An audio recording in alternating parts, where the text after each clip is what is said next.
Olá pessoal, tudo bem com vocês? Hoje a gente vai iniciar nossa aula de número 33 de Ciências. Se acomode aí na sua mesa, pegue o seu caderno, o seu material escolar e vamos lá. Eu ainda não vou contar para vocês qual é o tema da nossa aula de hoje, porque antes a gente tem que retomar a aula passada. Foi uma aula bastante densa, uma aula com muitas informações importantes. Nós estudamos quais são as características que separam os seres vivos nos 5 grandes reinos. Então, nós vimos que essas características estão relacionadas ao tipo de célula do ser vivo, à quantidade de células que o seu corpo apresenta e ao seu tipo de alimentação. E nós vimos que o reino Monera, todos os indivíduos são procariontes, unicelulares, autótrofos ou heterótrofos. Os protozoários do reino protoctista são já eucariontes, ainda unicelulares, autótrofos ou heterótrofos.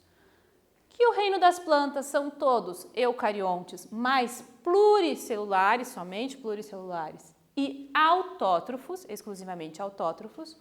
Que os fungos são eucariontes, possuem aquela estrutura mais diferenciada, podendo formar colônias unicelulares, formando grandes colônias, ou pluricelulares, e são todos heterótrofos, decompositores de matéria orgânica.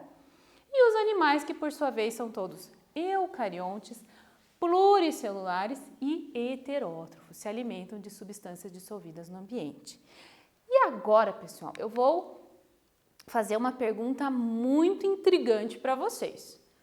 Nos 5 reinos de seres vivos que nós vamos estudar e todas as características que nós apresentamos sobre ele, qual foi o micro-organismo que nós não citamos até o momento? Será que você é capaz de lembrar? Qual foi o micro-organismo que nós não falamos até agora? Pensem e respondam no caderninho de vocês.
Conseguiram desvendar esse mistério, pessoal? Muito bem. São os vírus, nosso inimigo público número 1 atualmente, né, pessoal? Então, eu trouxe aqui uma imagem do nosso vírus mais importante no momento, que é o coronavírus, que está causando essa bagunça ao redor do mundo inteiro, causando milhares de mortes. Então, pessoal, o nosso assunto da aula de hoje são os vírus. Vamos tentar entender um pouquinho como ocorre o funcionamento desse micro-organismo e o porquê é que ele causa tantas doenças e levam pessoas à morte. Muito bem. Primeiro de tudo, a gente tem que pensar como que os vírus foram descobertos. Muito bem. Um cientista chamado Dmitry Ivanivsky, lá da Rússia, ele identificou nas folhas de uma planta chamada tabaco uma estrutura diferente, uma doença na folha dessa planta. E quando ele foi estudar essa doença, ele percebeu que ela não era conhecida, ela não era uma doença causada por uma bactéria ou causada por um inseto parasita, por exemplo. Nada se parecia com aquilo que estava sendo apresentado na folha do tabaco. Então ele conseguiu descrever aquela doença nova com aquele padrão diferenciado e disse assim, olha, isso aqui é um micro-organismo novo. E ele deu o nome de vírus. A palavra vírus no latim, ela vem de veneno, de toxina. Então ele deu esse nome. E o legal dessa história é que ele identificou pela primeira vez os vírus, só que ele não conseguiu enxergar os vírus. Ele viu que ele causava uma deformação e uma doença naquela planta, mas ele não enxergou. Somente quase 50 anos depois, lá em 1930, 35, 32, que quando os microscópios eletrônicos foram desenvolvidos, é que os cientistas conseguiram pela primeira vez enxergar a estrutura daquele vírus. E eles então conseguiram tirar uma imagem, fotografar a estrutura do vírus da folha do tabaco. E ele tinha esse formatinho circular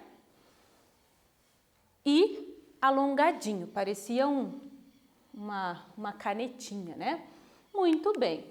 Só que os vírus, pessoal, são estruturas muito microscópicas. Então eu trouxe esse slide, essa imagem para vocês terem uma ideia de comparação de tamanho. Nós achamos que uma célula eucarionte animal, ela é pequenininha, a gente não enxerga ela a olho nu, a gente precisa do auxílio do microscópio. Mas olha o tamanho da célula eucarionte animal comparada com o vírus. Está aqui, ó, pessoal, eu até circulei para a gente conseguir enxergar. O vírus, ele é muito pequenininho. Ele é uma estrutura muito menor do que qualquer outra estrutura de ser vivo que existe no nosso planeta. Se nós compararmos com o menor ser vivo que existe, que são as bactérias, ele ainda é muitas vezes menor do que uma bactéria ou do que uma organela, como a mitocôndria ou o cloroplasto, ou ainda do que como uma célula sanguínea. Bom, agora eu quero te fazer uma pergunta ainda mais intrigante. Nós estudamos as características dos seres vivos, o que faz com que um ser vivo seja considerado um ser vivo. Muito bem. Por que é, pessoal, que nós não consideramos os vírus em nenhum dos 5 grandes reinos de seres vivos? Eu trouxe aquelas imagens lá daquela primeira aula que nós tivemos, daquela raposinha do deserto, daquela árvore lá no meio do oceano, para vocês tentarem lembrar quais foram aquelas características dos seres vivos e tentarem responder no caderninho por que os vírus não são colocados em nenhum dos 5 grandes reinos. Vamos lá? Pensando, pessoal.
Então, pessoal, conseguiram responder? Os vírus, eles não são enquadrados em nenhum dos 5 reinos porque eles não possuem aquelas características básicas que caracterizam um ser vivo. Ele não é formado por célula, ele não possui metabolismo próprio, ele não tem estrutura para se alimentar ou para respirar. Então, eles não são considerados em nenhum dos 5 reinos de seres vivos. Então, agora a gente vai ver quais são essas características que deixam os vírus como um grupo à parte para ser estudado pela ciência. Muito bem. A primeira característica é que eles são acelulares. A significa não, celular, célula. Então, eles não são formados por célula. Então, como que é a estrutura de um vírus? Ele é formado por uma cápsula de proteína, aquela substância orgânica que existe em todos os seres vivos, mas nesse caso forma uma cápsulazinha que abriga no seu interior o material genético. Sim, o mesmo material genético que está presente nas células de todo e qualquer ser vivo. Só que aqui, pessoal, nós não temos uma célula. Não temos membrana plasmática, citoplasma, não temos ribossomos. Não, a gente só tem uma cápsula de proteína, que é uma estrutura que protege e abriga o material genético do vírus. E existe uma diversidade de vírus. Os vírus não são todos iguais, eles são bastante diversos no seu formato, dependendo da célula que ele vai invadir e parasitar. Então vamos observar aqui. Existem vírus que são um pouquinho mais circulares, outros que são um pouquinho mais alongados, vírus que têm estruturas aqui que parece um alienígenazinho, né? Para se fixar na célula que ele vai parasitar. Existem os vírus que possuem essas pontinhas aqui, estruturas pontiagudas de proteína que também são usadas para se fixar numa célula que ele vai parasitar, numa célula chamada de hospedeira. Então, os vírus também possuem uma diversidade, apesar de eles serem formados só por uma cápsula de proteína, eles têm essa diversidade de formas, de formatos e também apresentam estruturas que variam de um para o outro. Além disso, pessoal, os vírus não possuem metabolismo próprio. Eles não têm a capacidade de se alimentar e de respirar para produzir energia para sobreviver. Então, eles não têm metabolismo. Por isso, eles são parasitas intracelulares obrigatórios. Obrigatoriamente, para ter uma atividade, ele precisa parasitar uma célula de um ser vivo. Intracelular porque ele entra dentro, ele entra na célula desse ser vivo para conseguir se reproduzir. A palavra mais correta é para conseguir se replicar. O vírus, ele utiliza o mecanismo da célula que ele está invadindo, parasitando, para fazer réplicas de si, produzindo novos vírus. Então, ele só tem essa atividade parasitando uma célula hospedeira. Então, vamos ao primeiro quiz da aula de hoje, pessoal. Quais são as características que faltam aos vírus para eles serem classificados como seres vivos? Letra A, será que são acelulares, mas têm metabolismo e reprodução? Letra B, são celulares, mas não têm metabolismo? Letra C, são acelulares e se reproduzem sozinhos? Ou letra D, são acelulares e não possuem metabolismo nem replicação próprios? Anote no seu caderninho a resposta correta.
resposta correta, pessoal, letra D. As características que faltam aos seres vivos são: acelulares, não são formados por célula, não possuem metabolismo e nem replicação próprios. Muito bem. Mais um quiz para a aula de hoje, pessoal. O que significa dizer que os vírus são parasitas intracelulares obrigatórios? Será que é a letra A, porque eles possuem uma relação harmônica com os seres vivos que infectam? Harmônica. Será que é a letra B, que somente tem atividade quando infectam uma célula hospedeira? Ou letra C, que podem ter atividade sem infectar uma célula? Ou letra D, que possuem uma relação desarmônica positiva com os seus hospedeiros? Vamos tentar responder no caderninho, pessoal?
Resposta correta, pessoal, letra B. Os vírus são parasitas intracelulares obrigatórios porque somente têm atividade quando infectam uma célula hospedeira. Muito bem. Agora a gente vai entender, pessoal, como ocorre a replicação dos vírus. Então, se um vírus precisa de uma célula para conseguir replicar, copiar o seu material genético e fabricar novos vírus, como que funciona esse mecanismo? Primeiro de tudo, é importante a gente entender que cada cápsula de proteína de cada espécie de vírus diferente tem uma especificidade. É como se fosse uma senha. E essa senha só vai permitir que ele se fixe e parasite uma determinada célula. Por isso que os vírus, eles são específicos e causam doenças específicas que atacam determinados órgãos.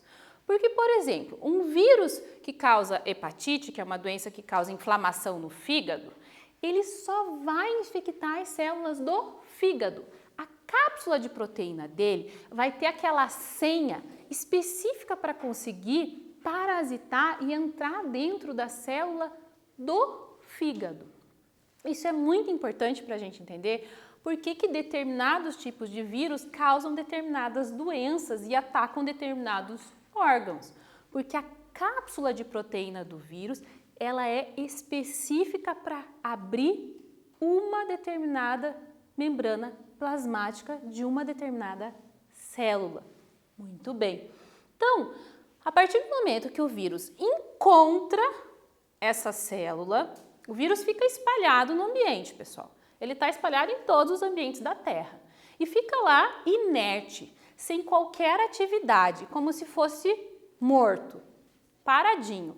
Alguns têm a capacidade de formar ainda cristais e ficar por anos no ambiente, esperando a oportunidade de encontrar a sua célula certa para infectar.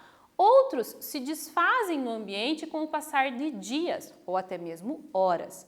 Mas, quando um vírus ele encontra a célula para a qual ele tem a senha de acesso, ele se fixa sobre a membrana plasmática do vírus. Sobre a membrana plasmática da célula.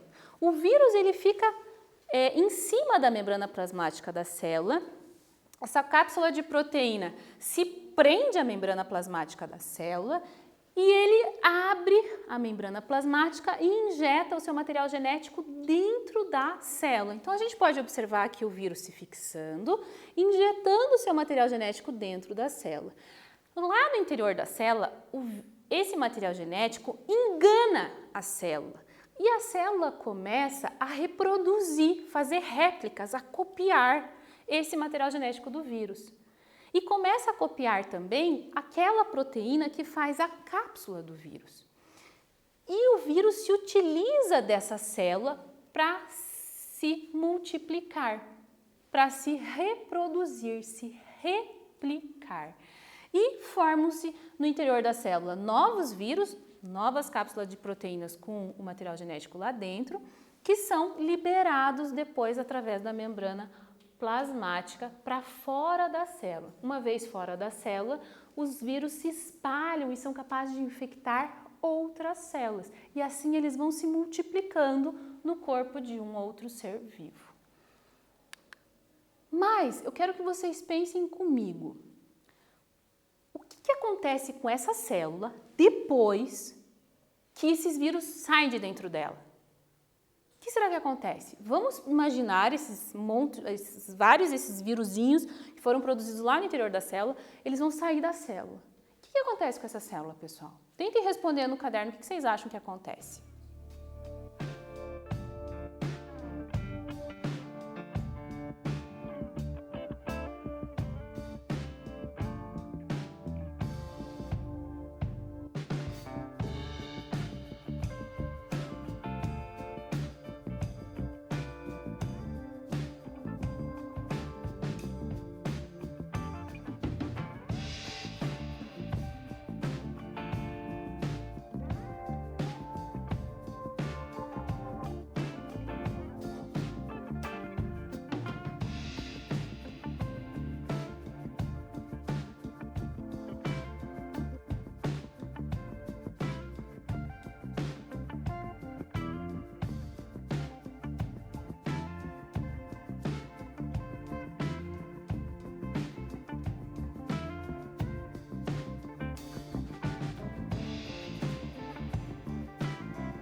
conseguiram pensar, pessoal?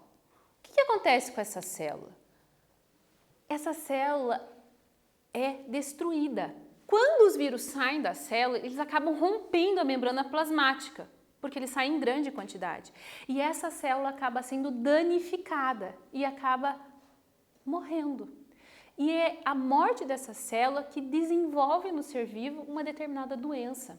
Imagine várias células do teu organismo, do teu corpo, que desempenham uma função importante, porque todas as células do nosso corpo têm uma função importante. Imagine que um vírus ataca essas células e vai destruindo uma por uma, com sequência o desenvolvimento de uma determinada doença. Por isso todos os vírus causam doenças nos seres vivos que eles infectam. E é interessante que os vírus infectam não somente animais, mas como a gente deu o exemplo das plantas, da folha do tabaco, os vírus infectam os protozoários, os fungos e também infectam até mesmo as bactérias. Existem fungos específicos para infectar diferentes seres vivos que habitam o nosso planeta. Então, pessoal, vamos a mais um quiz da aula de hoje. Por que será que os vírus causam doenças? Será que você conseguiu pegar? Letra A, porque eles são parasitas extracelulares obrigatórios? Ou letra B, porque são parasitas intracelulares facultativos? Ou letra C, porque são parasitas intracelulares obrigatórios? Ou letra D, porque são parasitas extracelulares facultativos? Brincar um pouquinho com essas palavras, pessoal, para ver se você conseguiu fixar? Vamos lá no caderninho.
Muito bem, tenho certeza que vocês nunca mais vão esquecer isso.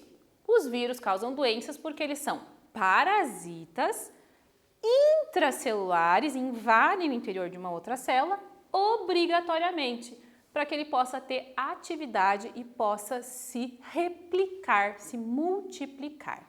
Muito bem. E agora, pessoal, quais será que são as características que colocam os vírus como micro-organismos? Nós vimos que ele não é um ser vivo, classificado dentro dos 5 reinos. Mas o porquê então que ele é um micro-organismo? Por que nós colocamos eles nessa nomenclatura de micro-organismo? Será que você consegue pensar? Vamos tentar escrever no caderninho. Se inspirem nesses vírus aqui que causam algumas doenças para responder essa pergunta.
Então, pessoal, Os vírus são micro-organismos porque eles possuem aquelas substâncias químicas orgânicas comuns em outros seres vivos.